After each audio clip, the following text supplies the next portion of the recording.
Dubai येथे नुकत्याच पार पडलेल्या एशियन पॅरा गेम्समध्ये आष्टी येथील महात्मा ज्योतिबा फुले कला महाविद्यालयाची विद्यार्थिनी श्वेता भास्कर कोवे हिने अतुलनीय कामगिरी करत वैयक्तिक स्पर्धेत गोल्ड मेडल तसेच सांघिक गटात ब्रॉन्झ मेडल पटकावून भारताचे नाव उज्ज्वल केले आहे. गडचिरोली जिल्ह्यातील कढोली गावापासून ते दुबईपर्यंतचा खडतर प्रवास करीत दिव्यांगत्वावर मात करून तिने हे यश संपादन केले. श्वेताच्या यशामध्ये तिचे मार्गदर्शक व प्रेरणास्थान असलेल्या महात्मा ज्योतिबा फुले कला महाविद्यालयाचे शारीरिक शिक्षण विभाग प्रमुख तसेच श्वेता कोवेचे मुख्य प्रशिक्षक डॉक्टर श्याम कोरडे यांचे विशेष मार्गदर्शन मोलाचे ठरले. या यशाबद्दल वनवैभव शिक्षण मंडळाचे सचिव ज्येष्ठ सामाजिक कार्यकर्ते सन्माननीय बबलू भैया हकीम तसेच सौ शाहीन बाबी हकीम यांनी कौतुक करून पुढील वाटचालीसाठी शुभेच्छा दिल्या.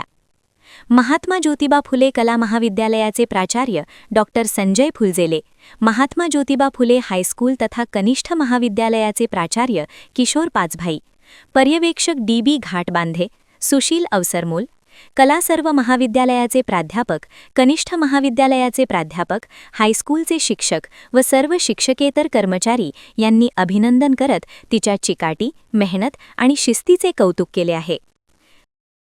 प्रतिनिधी शंकर मुत्तेलवार, NTV न्यूज मराठी, गडचिरोली.